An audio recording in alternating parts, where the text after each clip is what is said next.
Hey guys, thanks for tuning in today. Today, like I said before, we're going to be taking a look at Dungeon Dwellers. Originally in my other video I did mention that I was going to take a look at the heroes separately. However, I just decided to do one video over all the heroes and just kind of explain some of their powers and explain like how the armor works too. And so this is the game we're looking at, Dungeon Dwellers. And here are the different heroes. And so let's get these on the table and take a look. And so these are the 6 different heroes. You have the Barbarian and the Monk, which do not come in the core set. You have the Rogue, the Mage, the Warrior, and the Priest that actually do come in the core sets. Let's move those around. So I'll start off by explaining the armor. As you can see here, you have these different armors that will block damage. So you can see that this warrior here has 1 shield for melee attack, 0 for range, and 0 for special. So if a monster attacks him with range, he's going to take damage. However, if a monster attacks him with melee, he's going to be able to block 1. Also, during the monster phase, the monster only attacks if it was attacked previously, unless the card says that the monster attacks first. And if you notice, I have 2 different warriors. If you look at the back, you can tell that this one is a promo. This one I actually got at Gen Con. If you happen to see S2 Adventures at Gen Con and you have this game, stop in, visit them. I think they have them for sale. And you can see here that there is a little bit of a difference. The melee here is 2 instead of 1. And it does say his short bow attack inflicts 3 points of damage, and his long sword inflicts 4 points of damage, and his starters are Buckler and Potion of Strength. However, like the starters on the one that comes in the core set, it says Parry and Potions of Strength instead of the Buckler. So like this would give you an extra defense to start with, whereas this one does not. And if you look at some of his cards, we have a Two-Handed Sword, which inflicts 6 points of melee damage, costs 0. So once you get that card, you can start using it right away without any penalty. You have Heroics, also again, this one costs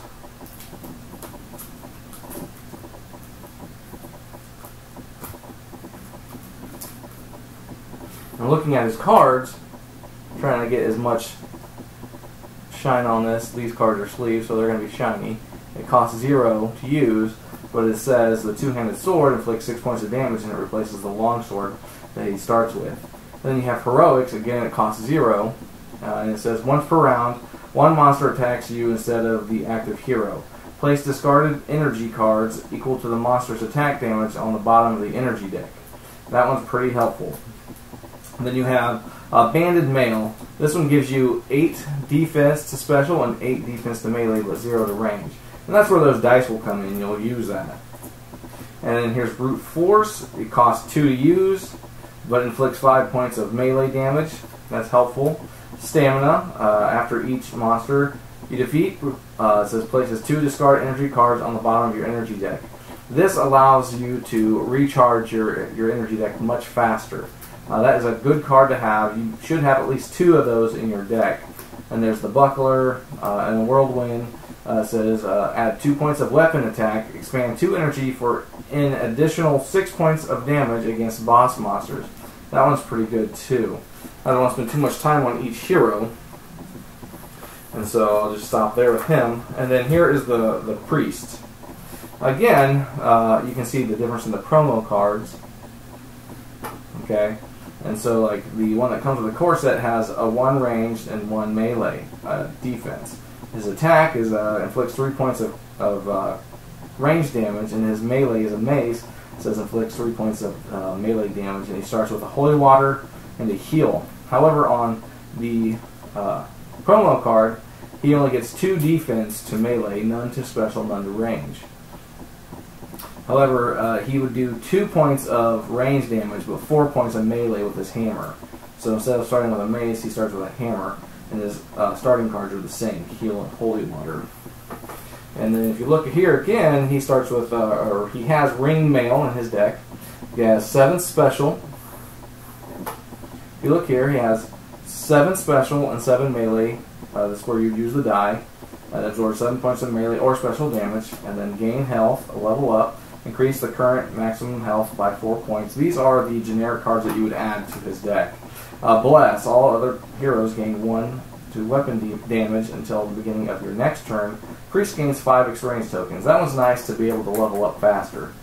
The nice thing about the Priest deck is that when you level up, when you heal, you gain experience and you can buy other treasures faster. So that's very important for him to be the support in this game. More armor, holy water, it says inflicts 2 points of damage or melee damage to all undead demons and 1 point to all other revealed monsters. Repeat at the start of each hero's turn. Discard at the beginning of your next turn. What's nice about this card is that it does do all damage, or damage to all those different creatures. However, the bad thing about it is that it will incite all the monsters to attack him every turn, every hero turn, until it gets back to his turn. Because, like I said, a monster only attacks when it has been done damage. And there's the Gauntlet, add 2 points of all melee weapon damage. That one's nice, that one just stays. And then range defense, enhanced shield, more armor, call from above, inflicts 2 points of range damage to all monsters. Again, like the other card, this one does cost 2 to use. What's nice about it is that it does damage to all those creatures. It says active hero heals 1 point for each monster damage. But the bad thing is, again, it's going to incite all those monsters to attack. So we'll stop there. And then I'll go to the Mage. Again, here, you see the promo and the starter. They both have a 1 range. The starter says that the darts inflict 2 points of range damage, and then the staff inflicts 2 points of melee damage. Starts with magic missile and fire scroll. On the promo, the only difference is that it starts, like the Mage will start with 35 energy, and then you take the top 2 energy cards from the deck to start with. So that one's kind of nice because you don't know exactly what you're going to get. So you can get something good or you can get something bad. But the fact that you're starting with more energy is nice. More energy cards, not life, but energy cards. So you start with 35 cards with that deck. That's what's nice about that one. So she has Embracers of Defense.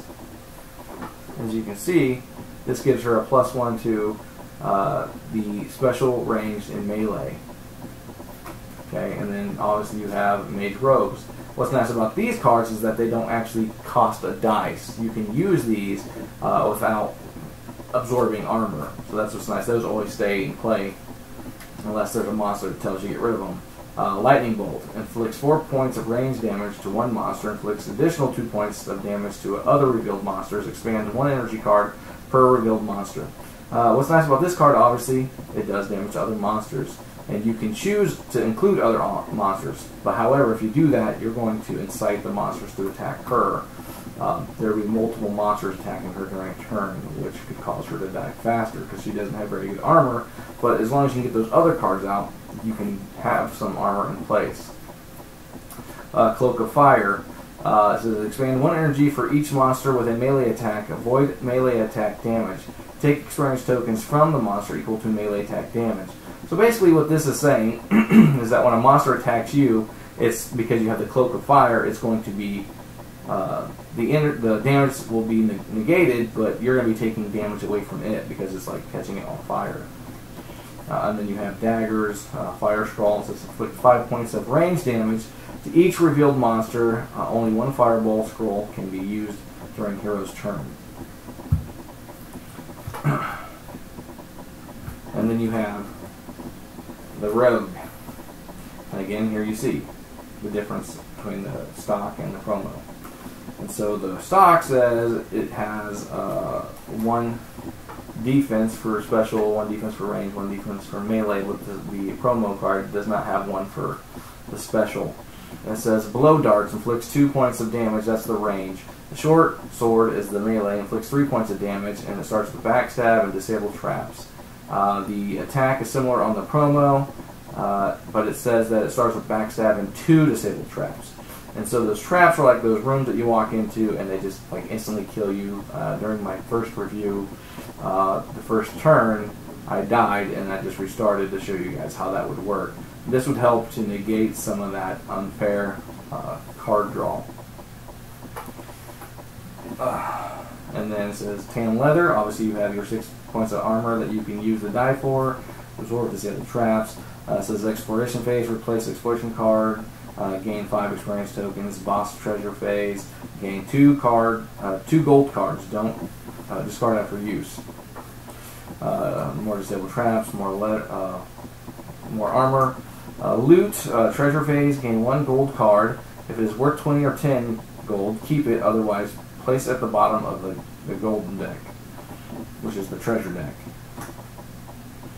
Hide in the shadows. Like basically, this is hide in the shadows. It says avoid revealed monster attacks. Does not apply to monster abilities. Expend 1 energy per revealed monster. So basically, this allows you to vanish.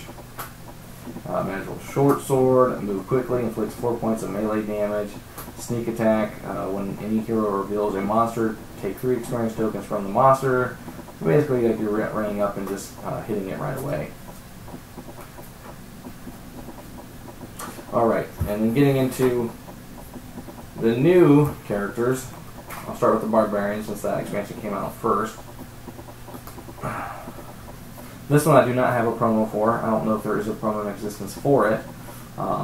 But here he has no defense whatsoever, so basically he's just running around naked.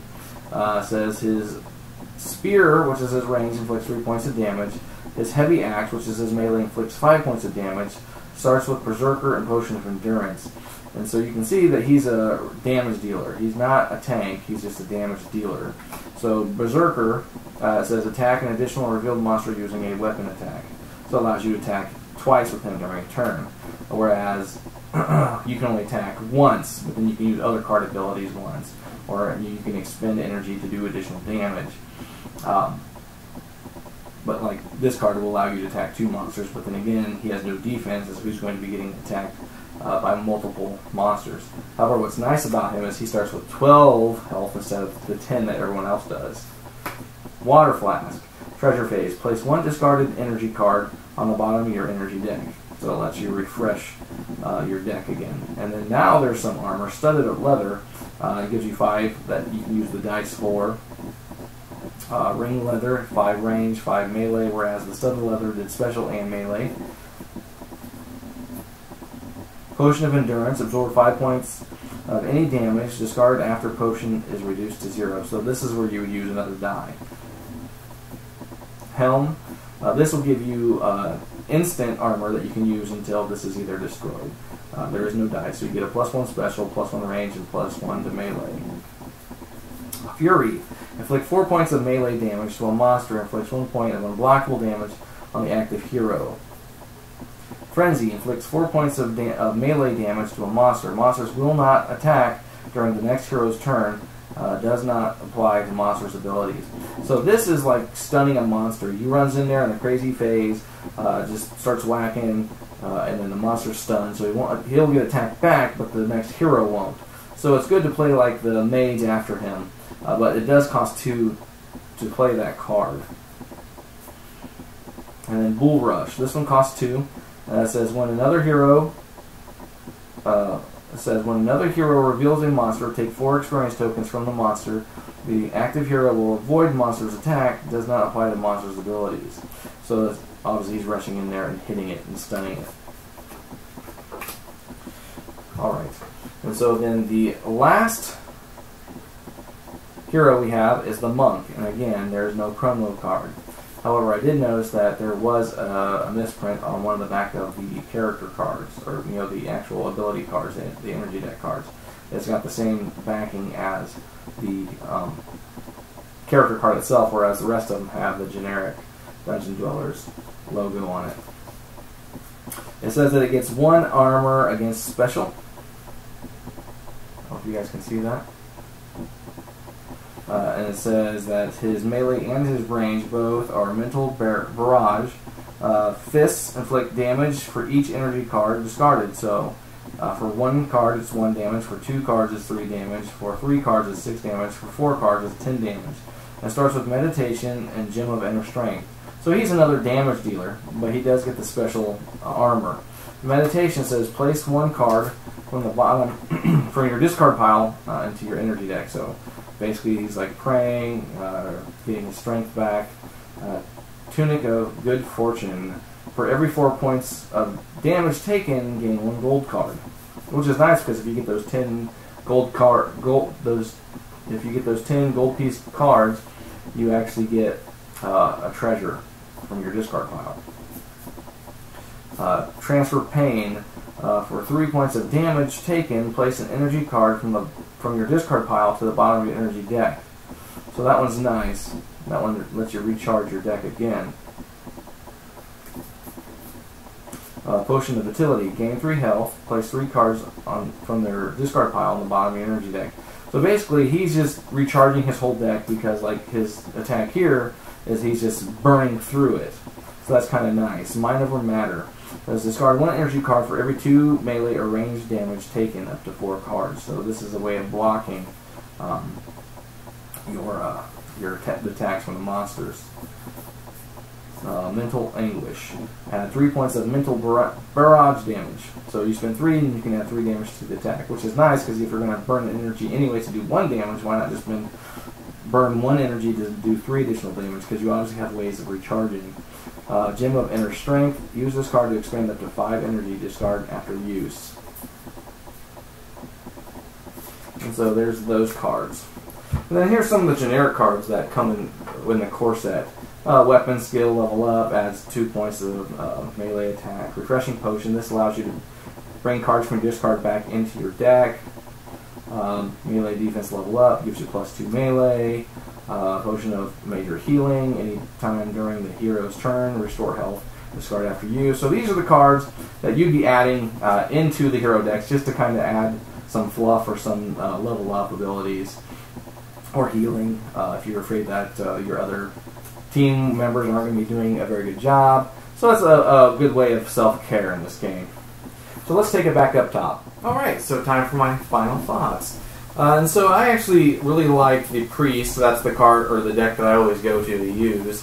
Just because I like being able to heal and support. I played enough adventure games where no one likes to be the healer, and so you run in there, take a bunch of damage, and you just die quickly with no one to back you up. And so I just find that it's better to take that role because no one else appears to want to. The Warrior is obviously a good damage dealer and a good tank because he has cards that allow you to block damage from other people and be able to do major damage. The Rogue is a good one for obviously the traps and stuff, and doing some backstab and sneaking in there like any rogue would normally do. The Mage has some good components. Obviously, being able to start like with a promo card, being able to start with 35 cards allows you to burn a little bit longer. The Barbarian pack seems to be pretty strong. I like that deck. The Monk, I haven't yet played with it. It is kind of a little bit odd. I mean, I like the fact that he can do a bunch of damage and he can do his own self-heal, which allows him to really do more damage. And so I think it's going to be a strong component to the game. But I think the Barbarian is going to be much stronger. The only thing is that he has no defense. He's going to take more damage, but he starts with a couple more. But he's going to be able to do a lot more damage faster to get to the end of the game. With the Barbarian pack, it did come with an additional life counter, so that's how you can play 5 players. If you do have a 6th life counter, you could play 6 player with the Monk. However, it's going to affect the play time, so just be aware of that. But other than that, there we have it. If you like what you're seeing, go ahead and like and share. If you want to be a part of this channel, go ahead and subscribe. Thanks, and have a wonderful day.